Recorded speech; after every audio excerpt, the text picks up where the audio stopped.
Let's speak with Major General Chip Chapman now. Good evening, Chip. Thanks for joining us. Good evening, Rick.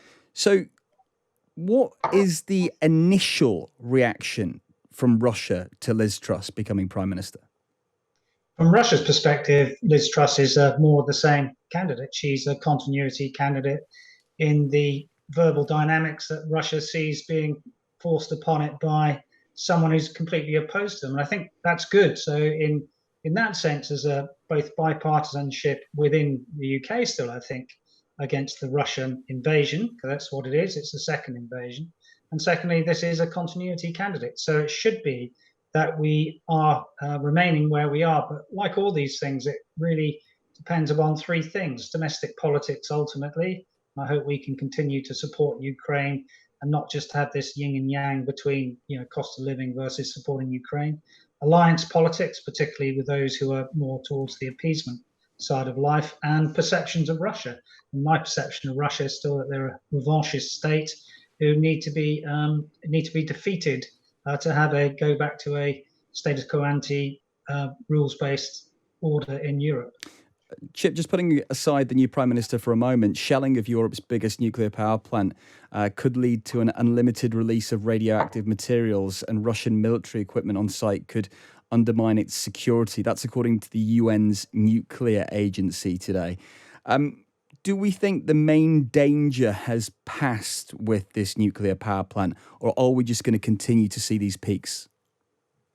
I think we'll continue to see these peaks for a simple reason, that Putin always ramps up the rhetoric on nuclear or radiological issues. It's deterrence by fear. So you have two parts to this. The first one is the NPP, the nuclear power plant in Zaporizhzhia.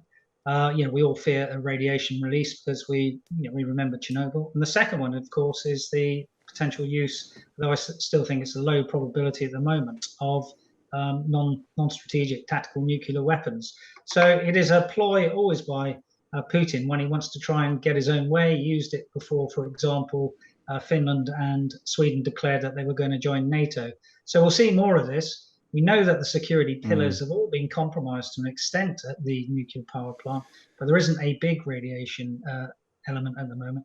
And of course, if it does leak, then from a NATO perspective, depending on where the wind blows, that could be seen as an Article 5 act of war if NATO chose to so do. To see it. Yeah, well, in its report released on Tuesday, the agency highlighted the extremely stressful conditions of the 907 Ukrainian staff working there, who are, of course, under Russian military control.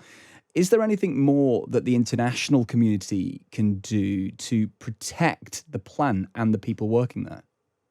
Well, not really, because obviously the two UN inspectors are still there after the IAEA did their formal and larger inspection.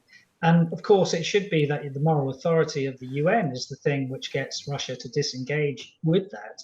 But as we all know, the UN is largely a forum where the interests of the larger, more dominant powers are in the fore, and other states coalesce around their interests, as we've seen, for example, in bizarre states like Syria and North Korea, acknowledging the new form of Donetsk and Luhansk being independent states, as so-called from their perspective. Now, we're running late for the news, but a lot of people obviously very concerned about the grain situation still. Is grain getting out into the Black Sea after that agreement was reached with the Russians for safe passage? Yeah, it is. There were 21 million tons of grain to begin with. Over 1 million are getting out. So there's less of a worry about the politics of hunger than there were. And that was really because of the reaction of North African countries and the Middle East countries, and it would have diminished Russia's influence. More importantly, it's the politics of cold, which is the fault line for the future here.